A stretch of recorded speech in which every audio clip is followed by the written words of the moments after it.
Good morning. So I'm on my way to the bus stop, and the plan today is that I'm going to catch a bus to West Bessex or something like that, and then I'm going to hike to kind of like half of an arc up inland today and end at like Upwey or something. Then I'll take a bus back here to Weymouth.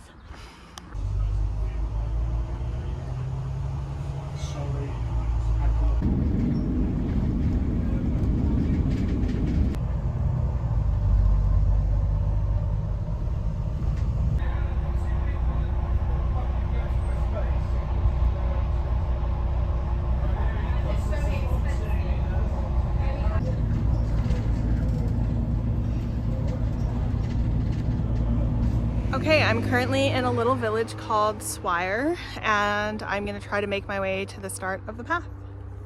I really hope they're cooking them or something.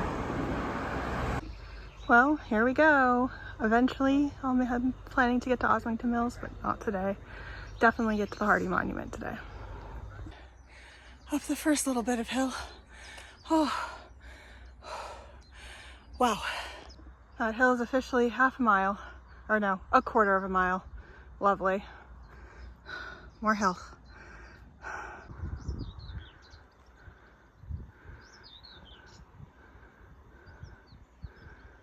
This is apparently Lime Kiln Hill Lime Kiln.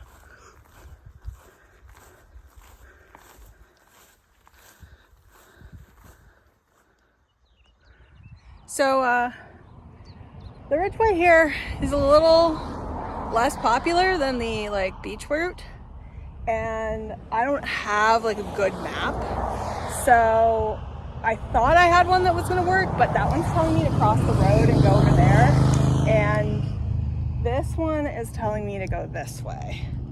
So I think I'm going to listen to the posted signs because they tend to be right, and we'll see what happens.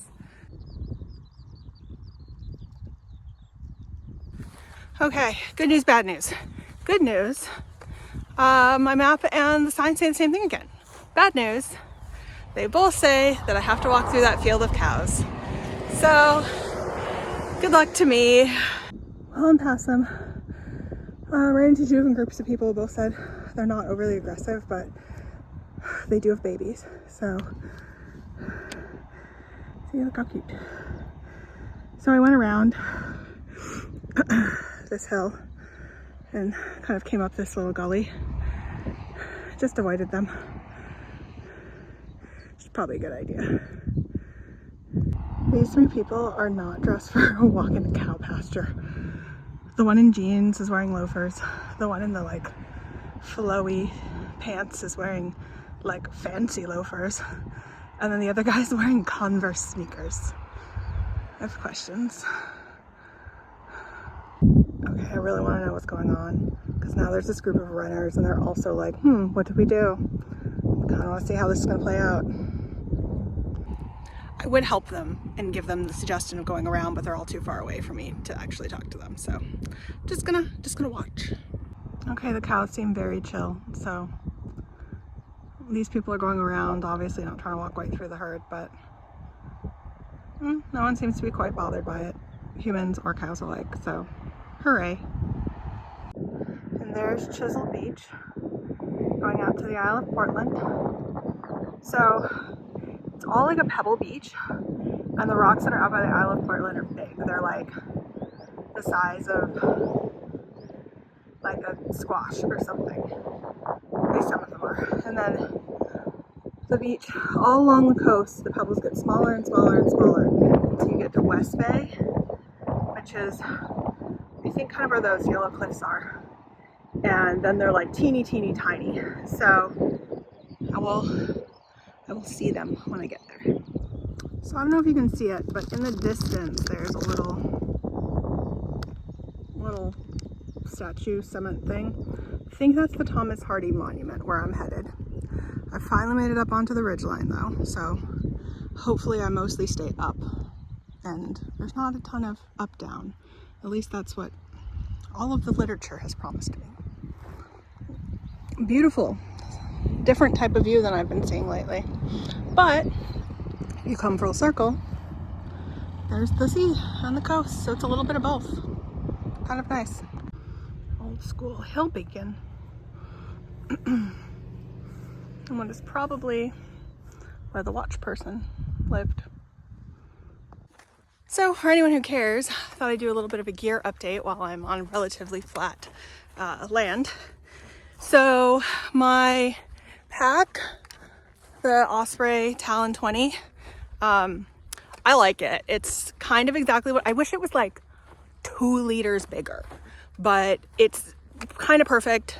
Way more comfortable, way more supportive. My shoulders and back hurt way less than trying to do the Osprey Daylight Plus like I have been for the last 2 years. So very much good investment. I'm glad I have it. It's easy to travel with, no complaints.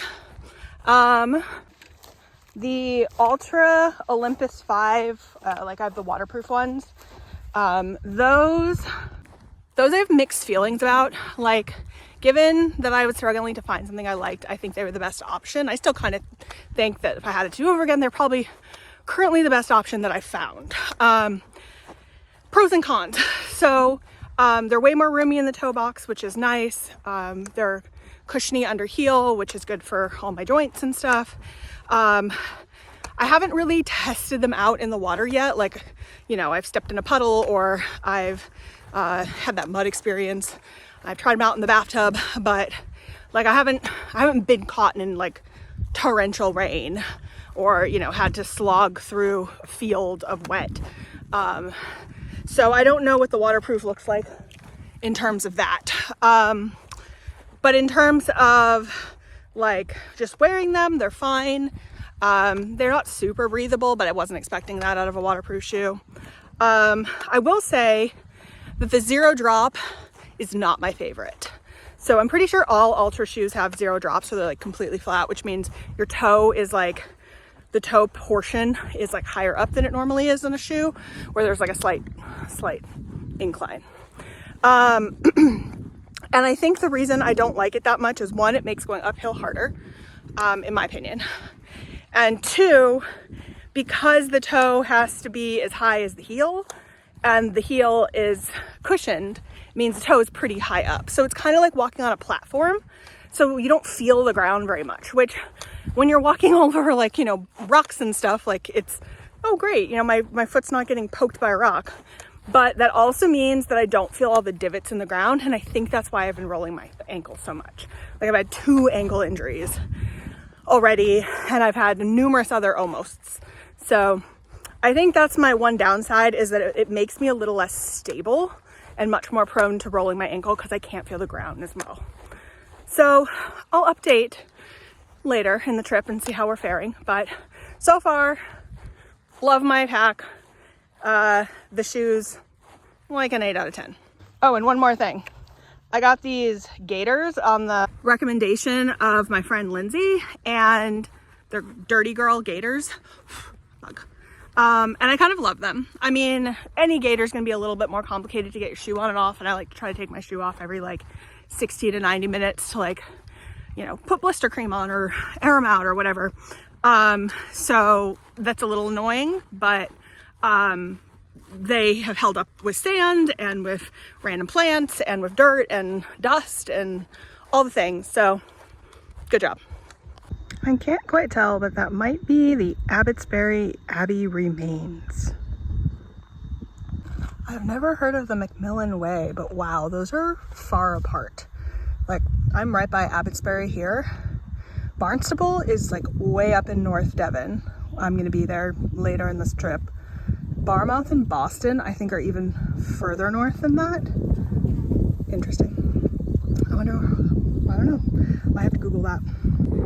Okay, I had a little break, ate an apple, took off my shoes for a little bit, and now I'm ready to keep going. Apparently it's about 2.5 miles to the Thomas Hardy Monument. Check out that view. That's the Isle of Portland, and then Weymouth. So pretty. Well, it went from this wide open, wonderfully trod path to this. That's fun. Okay. Fingers crossed. I've come to the conclusion that most people must take the road around. You can see kind of at the edge of this ridge, there's a road that bypasses this because it's so overgrown. I've got out, put up my long sleeves, got my rain pants on. Although to go through what is coming up, I might put on my rain jacket too. Okay, I made it through what I'm hoping is the worst of it. Fingers crossed. But, oh God. Onward. Apparently there's some sort of stone circle here that's thousands of years old, but I think it's a little overgrown. So I can't really see it. Maybe that's part of it. Unknown. Yeah, they don't know what it is. They think it's some sort of ritual significance, probably constructed between 1800 and 1200 BC. The monument in the distance. Getting closer. So now to get through here. Okay, once again, my map and the signs are slightly off, but I'm hoping that by following the signs, we get back together again. This is just like go into a bush at this point. Okay, this is what we're looking at to get up there. I don't even know anymore. It's 1:10. I'm not even halfway done with where I was going to try to get to today. Might try to bail. Well, the Hellstone is definitely an apropos name to try to get through all that nettle. And this is my other option, this. So it's good that they're telling me that's not an alternative path. Okay, I made it out of the overgrown forest, past a couple, going the opposite direction, wearing just straight up, shorts and sandals, so good luck to them. So close. Okay, I made it to the Dorset National Landscape section, which is seemingly just a big wooded area. And that's where the monument is, so it's probably like almost 2. I'm gonna make it to the monument and then make a decision, but the shade feels so good.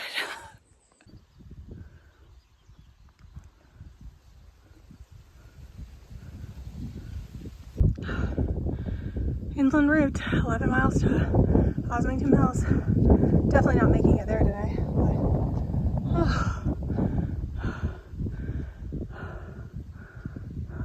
I made it to the top of the hill. And to this thing that I've been staring at for 4 hours. Whew. Okay. Beautiful view from the monument.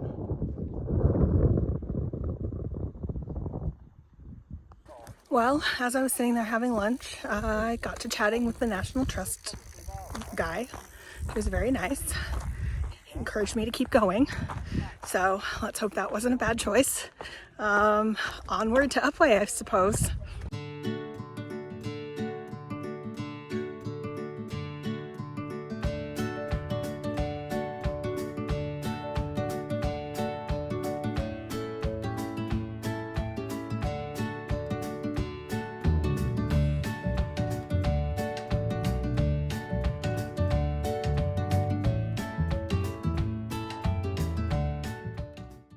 Just in case you're pulling a cart with a horse, this is the way you should go.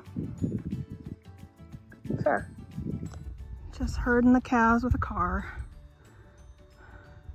Whatever works.